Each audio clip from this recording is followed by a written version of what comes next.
Are you a coach, consultant, small business owner, or online entrepreneur? Do you want to significantly grow your business, triple your list, and double your sales conversions? If the answer is yes, then launching a podcast is the next step. You see, being an expert in your field, having a website is no longer enough to be noticed in today's marketplace. I call it the influencer effect. Being an influencer is the key. You see, people do business with people they know, like, and trust. And having your own podcast helps people to connect with you.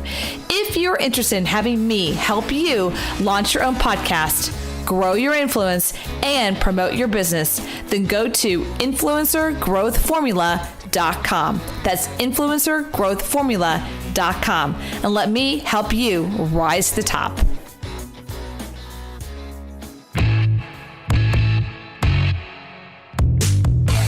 And now, welcome to Like a Boss, insights with influencers, creatives, online entrepreneurs, and badasses like you. Here is your hostess, Heather Havenwood, Chief Sexy Boss, helping you rise to the top. Hi, everyone. My name is Heather Havenwood, and welcome to Like a Boss podcast. Woo! Okay, so many of you guys know I started in the information marketing space years and years ago. But with that, many of you may not know that I'm actually a certified hypnotherapist. I know, can you believe it? And the reason why I learned hypnotherapy is I want to understand this thing called NLP and how we program ourselves and how we're programmed. So I'm going to share a story about that. But before I do that, I want to introduce to you our guest today, Art Geiser. Is it Geiser? Is that correct? It's Geiser, yes. Uh-huh. Good. Okay, great. Art Geiser, thank you so much for being here. Oh, I'm thrilled to be here. This is great. Yay! Okay, this is going to be fun. I have not interviewed someone in NLP in a long time, so this is going to be fun for me. And I love NLP and I have some great stories around it. So Art Geiser is the creator of Energetic NLP. He's an internationally renowned NLP trainer, executive coach, corporate leadership consultant, psychic, and healer. Art's gifts is to help people develop their hidden talents and discover how amazing they truly are. An NLP trainer for 33 years, Art's unique background includes medical research, consulting to Fortune 500 companies, Fortune 100 companies, and developing powerful techniques for personal spiritual growth. Known for his joy, humor, and compassion, I apologize. Art has a magically ability to help people release old programming. That's actually interesting. Did I say comparison? Like the comparison part, yes. I don't know where I got that. Well. Right, I don't know where I got comparison there, Art. I deeply apologize. You can find him at energeticinlp.com/like-a-boss. That's energeticinlp.com/like-a-boss. All right, let's dive in. All right, so let's set the groundwork, just in case people are like, what in the world is NLP? I've heard of that thing. And then we'll move into what is energetic NLP. So what's NLP? Well, NLP was started actually in the 70s here in California. And people might not be aware, back in those days, people thought 5 years was like a minimum amount of therapy. There's an old Woody Allen movie where he's talking to his girlfriend. He goes, I've only been in therapy 12 years. And I'm not making fun of that therapy. They did good work. But the people who started NLP went, well, there's 5 or 6 therapists they knew about who got magical results with people. People had really rapid, deep, lifelong changes. So they started studying them. And that was how they came up with NLP. Or NLP is neuro-linguistic programming, and we all hate the name. But and it's really about rapid personal growth and transformation. Originally more therapeutic, how do you fix problems? But then they realized you could use it for skills transference. So somebody is a great entrepreneur. What are the different qualities? How are they thinking? What's going on in their internal reality that allows them to act and be in a way that makes them successful? And it's been applied to sports, relationships, health, every aspect of life. And energetic NLP, I add into that spiritual principles and energy. We're not going there yet, Art. Hold on. Okay. One thing at a time. Right. You gotta follow the lead here, girl. All right, so here we go. So we're gonna do NLP, the neuro-linguistic programming, and it was done and started in California, which I think is interesting. But I'm gonna say it differently, what I call a layman's terms way to think about it. It's when we turn on the TV, when we turn on the radio, we are being programmed to think a particular way, and then we take on that belief as actually as ours. And the challenge is that our brains, are kind of self-mush, as I call it, and they are programmable.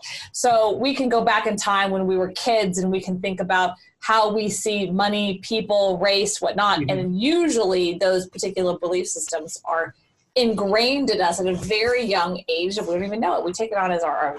And so what NLP does, I think, in my experience, is that we have the opportunity to rewire our brain and start to choose new ways of thinking, right? Absolutely right. And there's a big conscious component. So the unconscious component is really big, but people, how they're thinking of it deliberately and consciously is also limiting them. So in NLP, we're looking at both. What's unconscious programming and what are the actual conscious thoughts that people are attached to that hold them back? Yeah. And I'm doing a lot of work personally right now in this space. I just did a huge hypnosis. I believe in it. So sometimes when I'm moving through my own personal changes, I'm going through a massive transformation in my life right now. So I'm actually doing hypnosis. I reached out to two a hypnosis person and doing EDMR, which I don't know if you're familiar with that modality, but I'm doing EDMR, and I recently did a hypnosis session, and I actually did this really cool shaman session. So let's go into energetic work, which is, I think, what's unique about you, Art, is that you have the NLP side and your energetic healer. So let's go down that road. Tell us about that side of your work. And can I just tell some people something about my background first? Sure. But my father was one of the early computer guys. I always wanted to be a scientist when I grew up. I'm a skeptic. I'm very logical. And it makes me crazy when people go, all this woo-woo energy work. I mean, just because people have known about it for 40,000 years, it must be wrong and it must be all superstition. And, and people go to me, well, I don't believe in invisible energies. And I go, what's your relationship to gravity, ultraviolet light, X-rays? How do you think your phone works? So physics is proving a lot of what people have said for a long time, that we are surrounded and we're made up of energies. So I want people to know you don't have to think of it as all being woo-woo. And some of it is just woo-woo and kind of silly, but a lot of it is really grounded. And there's a lot of research to back it up. And so the basic idea is that we're made up of energy fields, which again, that's physics. Yeah. And that those energy fields, like if you look at your hands and you go, what would your hands look like if you'd never washed them your entire life? Gross! That's right. But the thing is, you would think that was you. You would go, well, that's just the nature of me.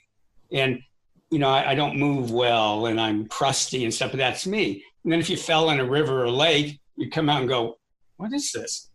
Right. This is different, but this is me. And, it works better. Well, everybody's energy field is getting dirty all the time too. And people are clogged up with other people's energies. It affects their decisions, their emotions, their actions, their blocks. And again, I always laugh when people, I don't believe in energy. And then you turn on a sporting event and they're going, the energy of the crowd is amazing. And because it is amazing and we feel it. And the thing is, we're absorbing, and it isn't like negative, positive energy.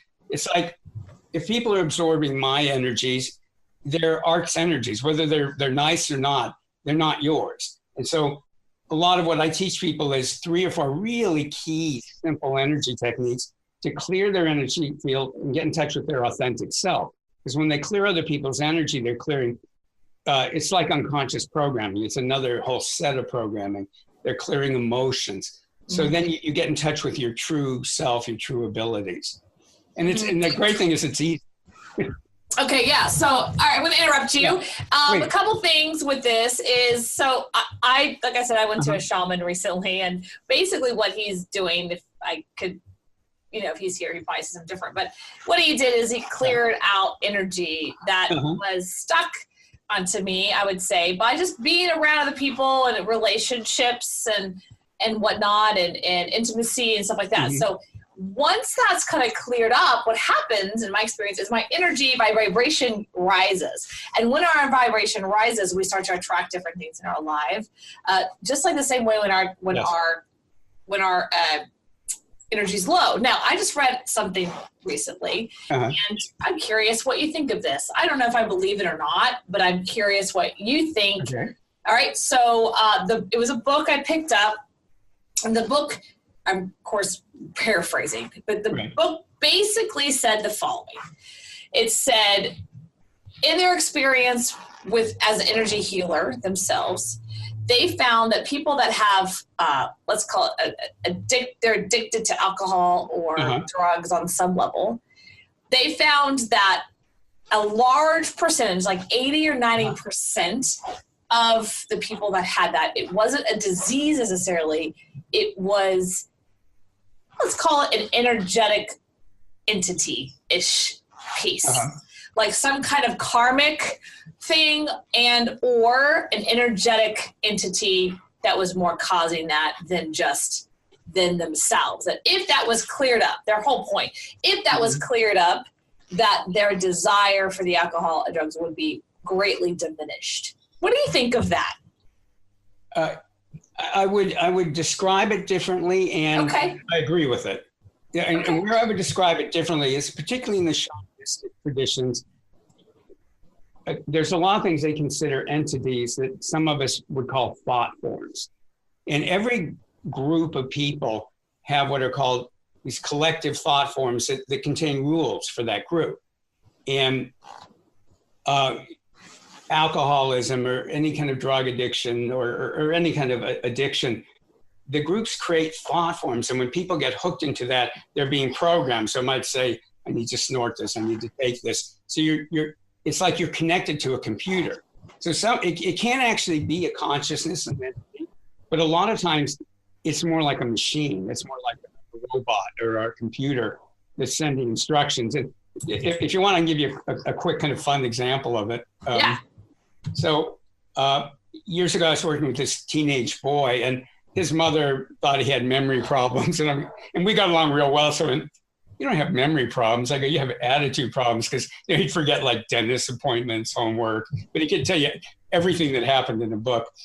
So we got along really well, and he goes, but there's something bothering me. And I go, what? And he goes, I don't know why I like what I like. And I started laughing and going, tell me more. And he goes, and this was years ago when that heroin look was in, they appreciated. And he goes, I like rock stars that look like they got out of Auschwitz. But I feel like I don't really like it. And I wear clothes and I like them, but I don't think I really like them. And I eat foods. And I went, you're hooked into these teenage thought forms. Yeah. They're telling you what to like. And I go, I'm incredibly impressed. I mean, I never noticed this. I had to be taught it in my 30s. And I go, so you're aware that they're not authentic for you. And I go, if you want, I can disconnect you from that thought form. And he goes, well, what will happen? I go, you'll still be a teenager. You'll still hang out with your friends, but you'll have your own thoughts and feelings. And saw him 2 weeks later, and he goes, my taste in everything has changed, but it feels right now. And so in the same way, people that have addictions, they're hooked into these big thought forms. They go, drink this, take this, da-da-da. And when you disconnect them from them, it may or may not be the whole everything they need, but it will incredibly help. Incredible. I love that. Okay, there's a lot to be said there, because I think it's also, I'm going to use a different wording. Please. Culturally. So let's say I was born and raised in the South, okay? And my mom was a debutante, and I was taught there's only 3 things my mom wanted for me, which was marry someone rich, have a lot of babies, and always look good when I leave the house. Right.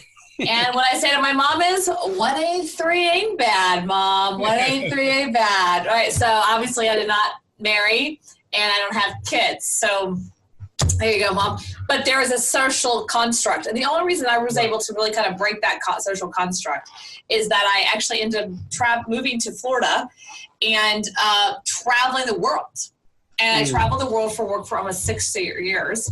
And when you start to really kind of get out of your thought process, and this is where I actually learned. When I was traveling the world, I was traveling with success-minded people, NLP, motivational speakers. And so when you start to see and hear different things and thoughts and feelings of other people's different experiences in life, you really start to actually change your energy, but you also change how you view things. I became a different person, and I became a different person where that girl who grew up in the Southern home that was taught I was only supposed to bear babies, okay, and that's the only thing I was allowed to do. that would have Right. changed, you know, and I think that that's what you're tapping into. It's a culture conversation too. When we're only tapped into that one culture, Absolutely. particular view of the world. And if we can start to untap that into that particular space and start to look at our ways differently, but then there's also the energy of it. I mean, there's tons of conversations around athletes who come from not so great parts of the world or towns like Compton and whatnot, LA, and then they become quote unquote successful monetarily. Right. But then there's a percentage, so I read between 60 to 80% of the NFL players within 10 years of leaving the NFL, they're bankrupt and broke. Wow. And that's because that social Incredible. programming takes over, Yeah. you know? In a southern way, in a very southern way, Right. my southern cohorts would say, you can take the girl out of the you can take the girl out of the white trash neighborhood, but you can't take the white trash out of the girl. You know, kind of thing. That's a negative way, but that's the point. Is that you can pull people out of a situation, but unless you start to reprogram their brain around it, they're going to fall back to what they know.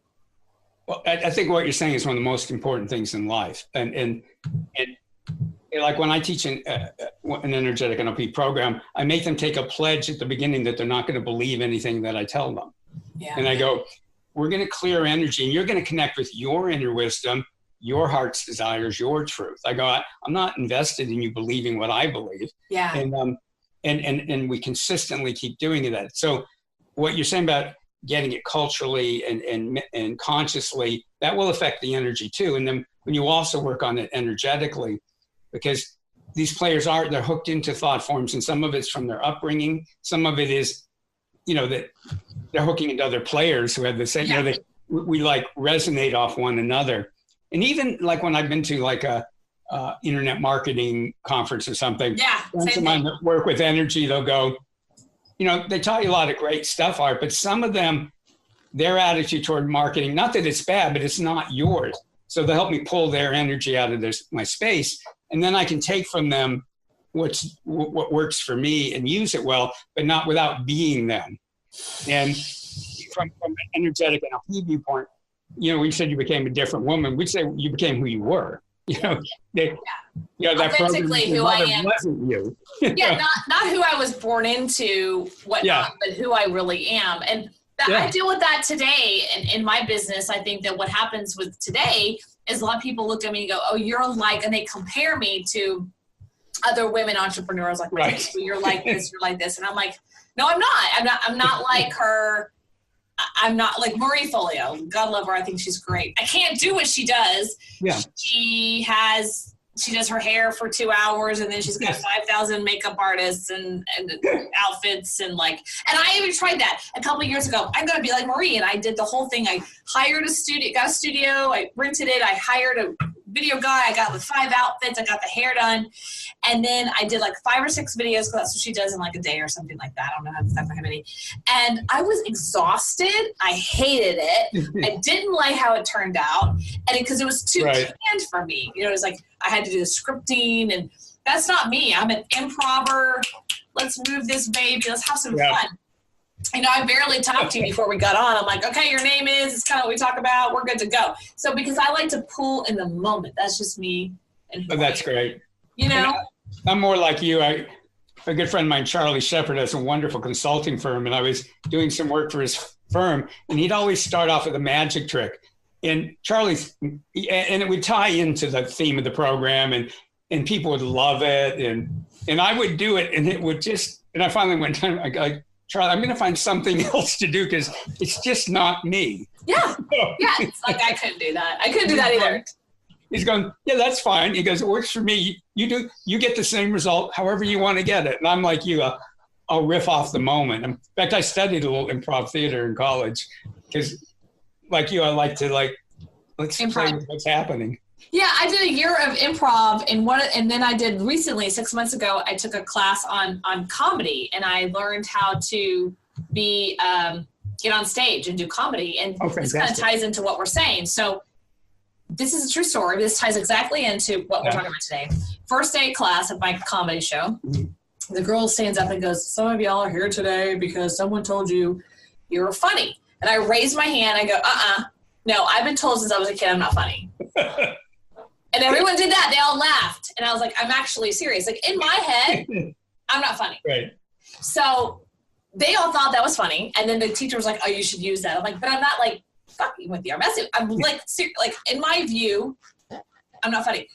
So I'm here today. I'm here for the 12-week course. You're going to make me funny. And she was like, I don't know. Wait, how do you do that? You know, here's where I learned to go tie into you is at the very end, because how we graduated is we had a live event and we invited our friends and family. And we did a 5-minute by ourselves stand up. And I hired a stand-up comedy coach right before that, thank God. And he said to me, here is what funny is in the world of comedy. It's being really real. Like, it's just being really real. Because I didn't look like everybody else. I'm like blonde hair and big boobed and my heels are like that, you know? And he goes, double down on that. Like, you double down on that. He's the one who said, you know, he helped me with my line of like, my mom wanted 3 things in my life, you know, marry a wealthy guy and have a lot of babies and look good when I left. And I was like, like, he helped me craft that. But it's true. Like, that is authentic. Yes. It's totally accurate. And it's funny because you can see that about me. That's great. It goes back to what you're saying. It's being real. So when you start to tell me what you think of this, because I want to kind of reiterate what you're saying. When you start to take off the layers of the other energies, and then you can start to be authentically you. So yes. How do you do that with clients, and how does one know personally that this is happening, and what's the fears they might be coming up with against? Yeah, there's the hardest thing about it is a lot of it is so simple that people want to make it more complicated, and they believe, only certain people have special gifts. And, you know, my ego would love it if, at a certain level, I would kind of enjoy it. Yes, I'm special, other people aren't. Everybody can do this. Everybody can work with energy. And so the first thing is to even start opening up to that idea that it's not some mystical, weird gift that some people have. Everybody's got it. And when you become aware of it, you see people using it all the time. They don't know it. And we experience it. Somebody walks into a meeting and all of a sudden the meeting gets better and they don't even say anything. Somebody walks in the meeting, all of a sudden it gets worse and they don't even say anything. So we've all experienced it. And a really, really simple thing. And I want to be clear to people that are listening, you know, when you give a tip, whether it's about marketing or being an entrepreneur or energy work, it's not going to do everything, you know? So it's like, if you learn how to use a saw, it's not going to drive screws, you know, or nails or. Right. That's true. So, but a really, really simple thing is everybody in NLP and in energetic NLP, we use a lot of symbols and metaphors, you know, that you're a hypnotist and the unconscious mind loves that and gets it. And if your unconscious mind has a metaphor for something or a symbol for it, it will access abilities you didn't know you have. So pretty much everybody, when they were a child, played with a magnet. So it's wired into us that a magnet is this little thing that has energy, magnetic energy. If you take a pin and you let go of it, boom, it goes to the magnet. There's no effort on your part. You just have to let go. The magnet does the work. So I have people imagine energy magnets. And just, if I'm doing this with a 5-year-old, they do it instantly because they're not going, am I doing it right? Can I do it? Is Heather doing it better than Art? Or, you know, they just do it and they giggle. You know, they don't even worry if it's real. So with my students, I go, you're not allowed to really do it. You only can pretend you can do it, you know, and just kind of take all the performance out of it. And people can do this for themselves, or they can do it. I do this in my corporate work all the time. I'll clear the energy of a room. But first, just starting with the individual. So let's say somebody's feeling anxious or tired, or like I'm one of those people who wake up in the morning like, oh, kind of like, you know, and then I do this process, and then it's like, hello, world, you know. It's like having coffee. So what's the process? Can you share a little bit? Is it meditation, or how can I, let's just, you know, you use me as an example. How can I, you know, clear my energy?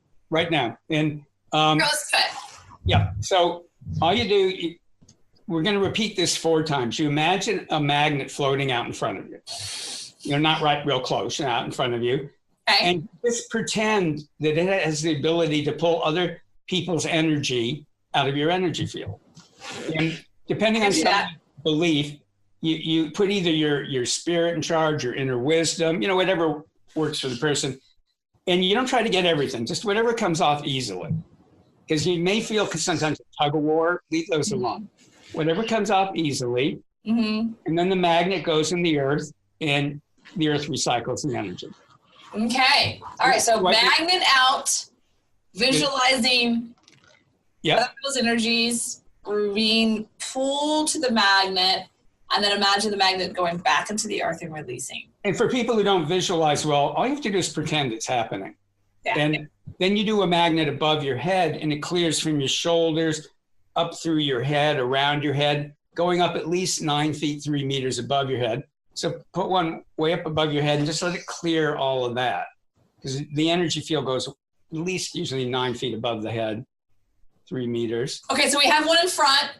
Yep. We have one above. Anything else? Yep, drop that into the earth. My favorite one behind, because energy literally hides behind our backs. Okay. Clear the back of our bodies. Oh, yeah. A lot of people feel that one more than the others. You drop that into the earth. And the last one is in the earth, and you clear from like the base of your spine through and around your legs, through your feet, and going down at least about 3 feet, a meter below your feet. Drop that into the earth.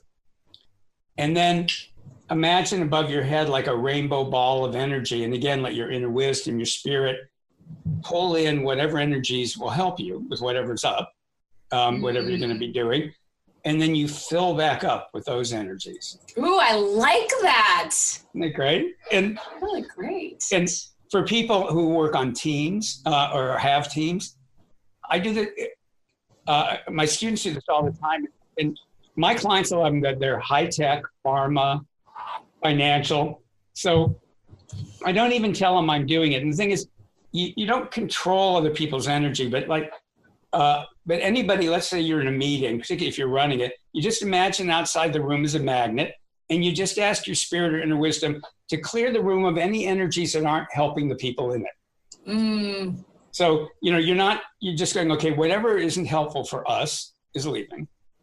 You drop that in the earth, then you imagine a rainbow of energy coming in so that everybody gets whatever energy they need.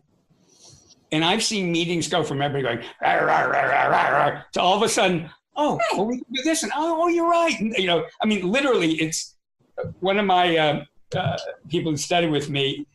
She works for a Silicon Valley company. And she always works with the energy. And she told me a couple of months ago she was rushed and she didn't do it. It was the first time they had a terrible meeting. Yeah. But an important caveat, you don't try to control people. So think of it like if you're throwing a party or a dinner, you try to set a good environment, but you don't force people to have fun. You make it easy. So I clear the energies out of the room that the people don't want, and I bring in energies of collaboration, creative problem solving. But I don't like if you were in the meeting with me, I don't force it into you. I just bring it into the environment. And if you want it, you'll suck it up, which you probably will. Because even when people are mad at each other at a meeting, in an inner level, they'd really rather have a good meeting. Right. They really want to have a good time. But they're there. They really kind of probably. Yeah. Even if they hate each other, they'd rather. And I've worked with teams sometimes where people are going, God, that was so magical. And we thought everybody would be at each other's throats. And a lot of it is I just keep clearing the energy, bringing energy, but I'm not forcing anything on anybody. That's really you're not forcing. So how do you use NLP inside of that? Do you use the energetic piece first and then you move into NLP? Yeah, it's kind of a dance. It depends. Okay. So, as you know, NLP has a lot of different aspects. So I'm listening for the beliefs of people. So what people say, what they're doing or expressing, their all that programming we talked about at the beginning, the cultural, the unconscious, the energetic programming, and it's coming out in their language and their actions. So at times I switch into an NLP mode and do, people might not know the term reframing, I know you do, where reframing is where you you help people see something differently.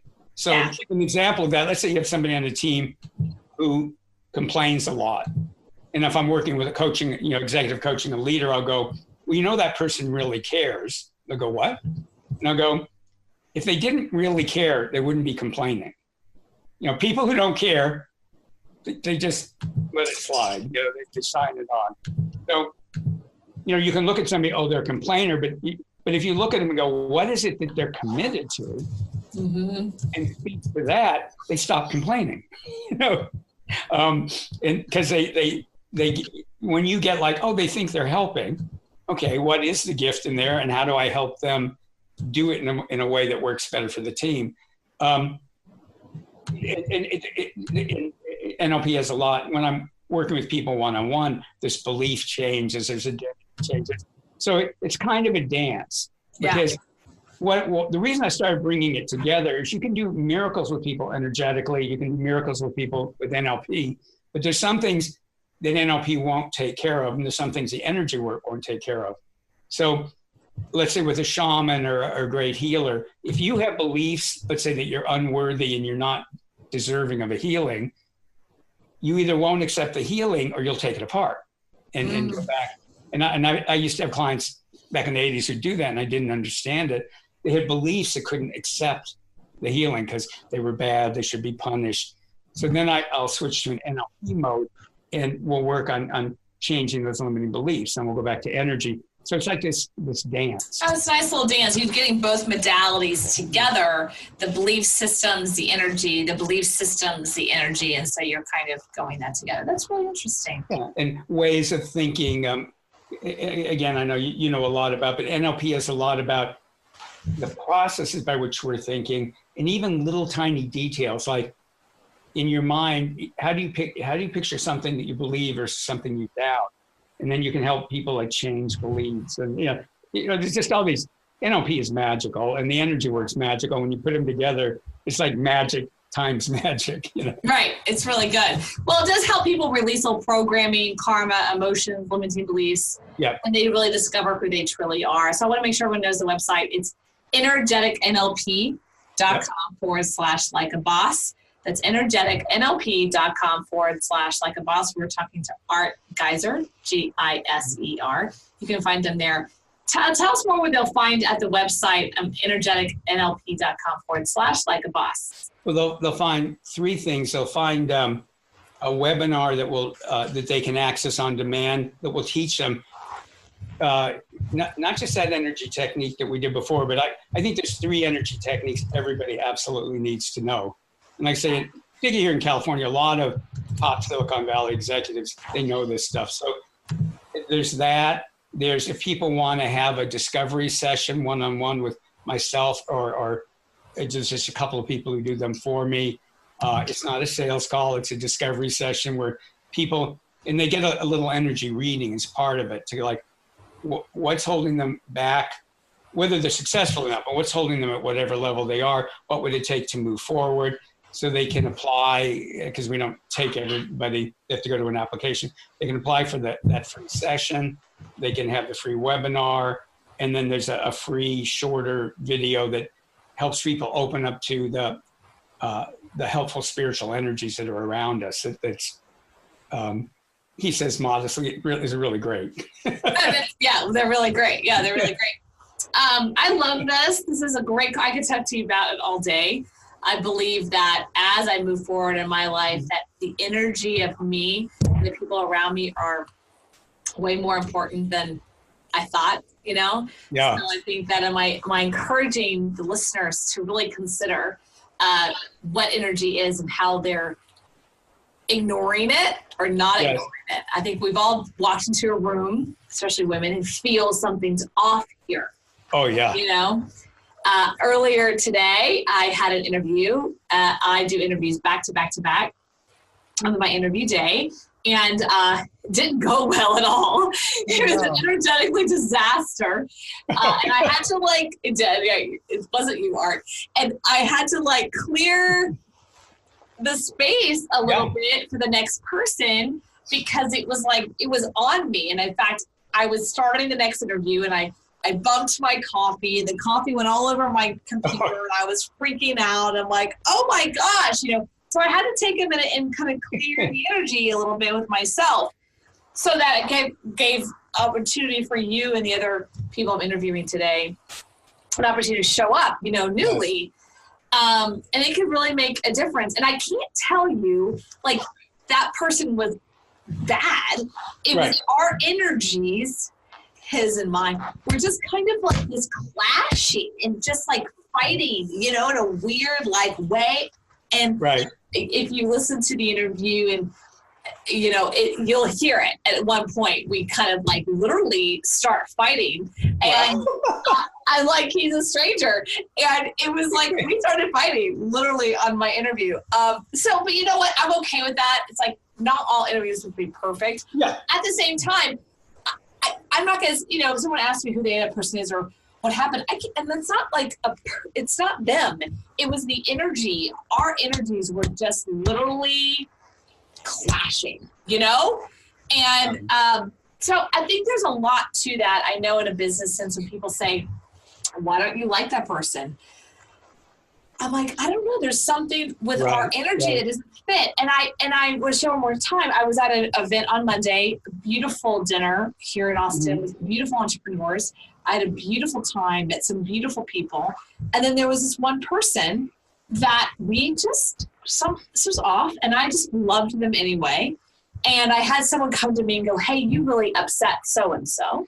And I said in a loving way, well, it's not my job to have everyone love me. And understand that sometimes energies just don't, for whatever reason. I probably triggered something in that person, and maybe they got triggered by me. Maybe I triggered it. Maybe, who knows? Yeah. At the same time, that person was like, well, you need to hear my feedback so that you can change yourself. And I'm like, no, I don't need to. In a loving way. Right.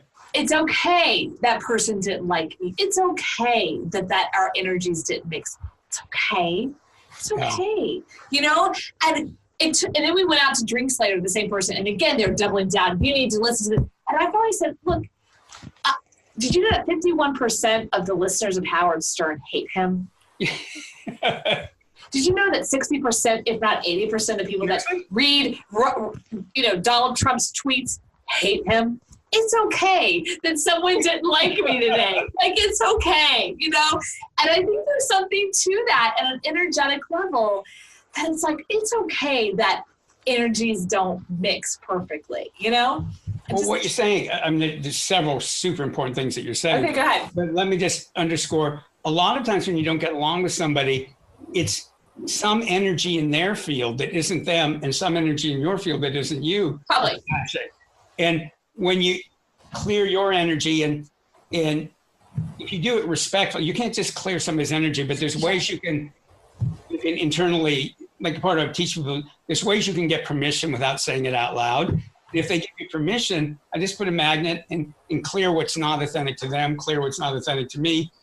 And often we at least get along, when it's that kind of thing where but I think it's so perceptive of you, and I hope everybody listening really gets it. A lot of when people don't get along, it's like there's something in your energy field that doesn't like something in their energy field. Yeah. Because usually the person's authentic energy, you may not love it, but usually people's authentic energy, even some pretty nasty people, their authentic energy is usually pretty nice. It's all the programming and other energy that twists their behavior. And I think there's another level to that, I think, or that I want to add, and this is so great that you're having this conversation. It didn't help, I think, from a social construct perspective, that I was a woman and she was a woman. Yeah. There's a whole woman thing there. Right. And then the person that got the complaint was a man. And so the man was like, she doesn't like you. We need to fix that. And I'm just like, oh, we don't. We really don't. Like, it's okay. Like, it really is okay that there's a woman on this planet that we didn't like fit. That's okay. But there was this like angst with him. Like, he wouldn't let it go for a while, for a couple of hours. Like, no.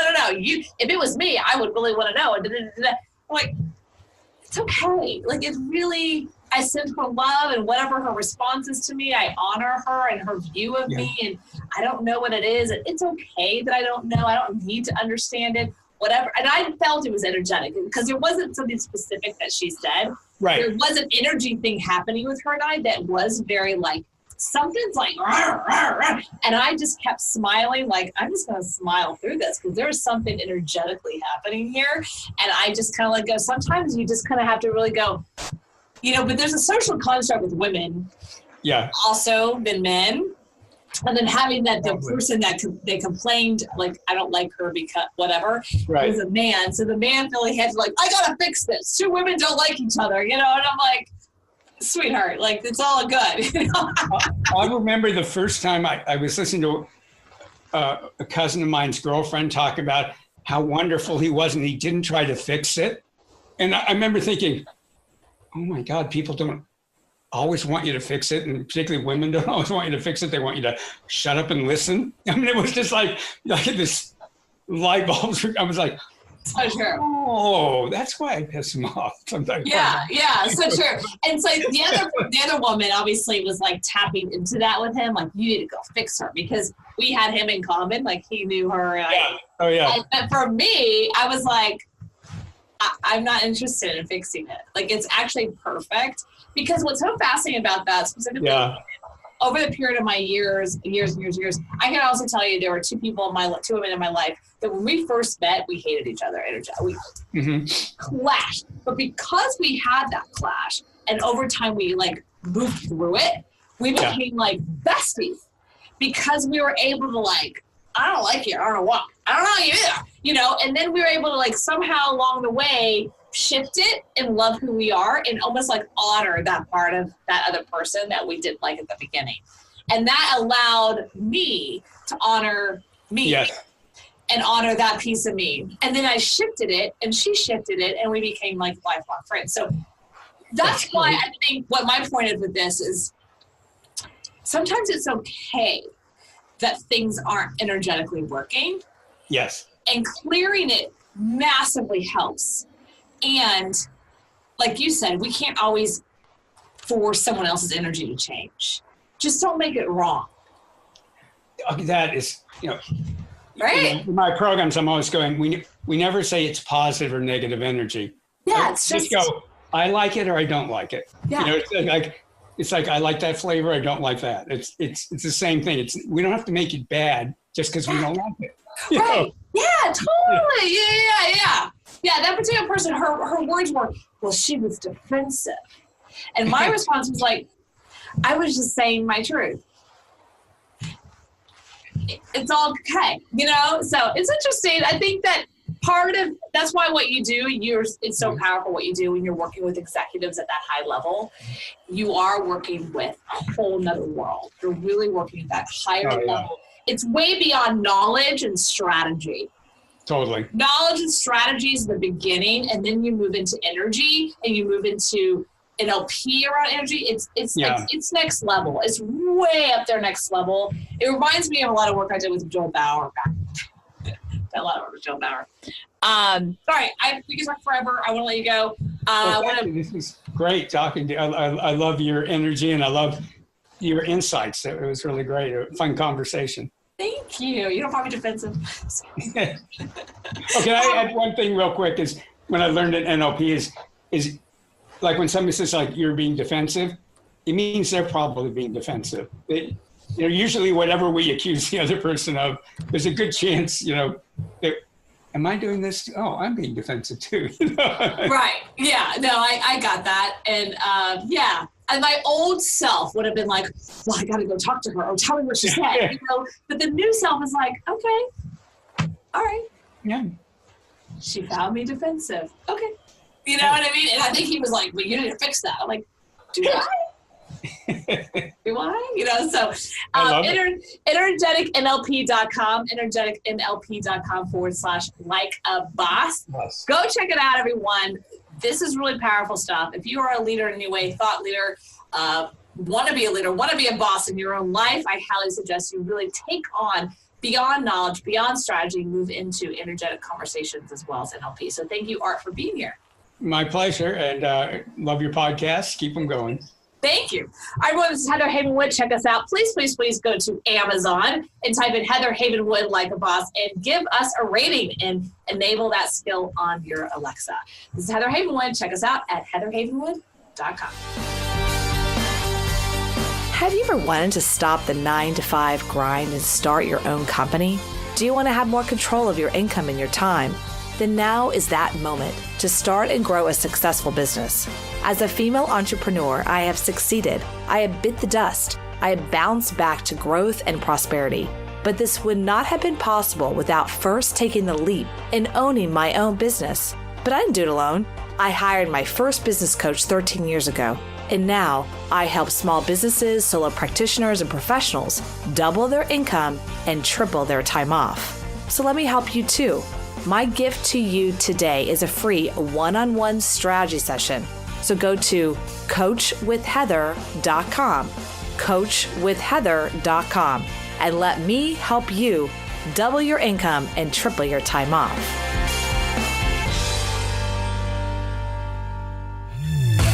Thank you for listening to Like a Boss, helping you rise to the top. Join Heather's mastermind at influencertribe.com, where she helps you become an influencer and dominate your field.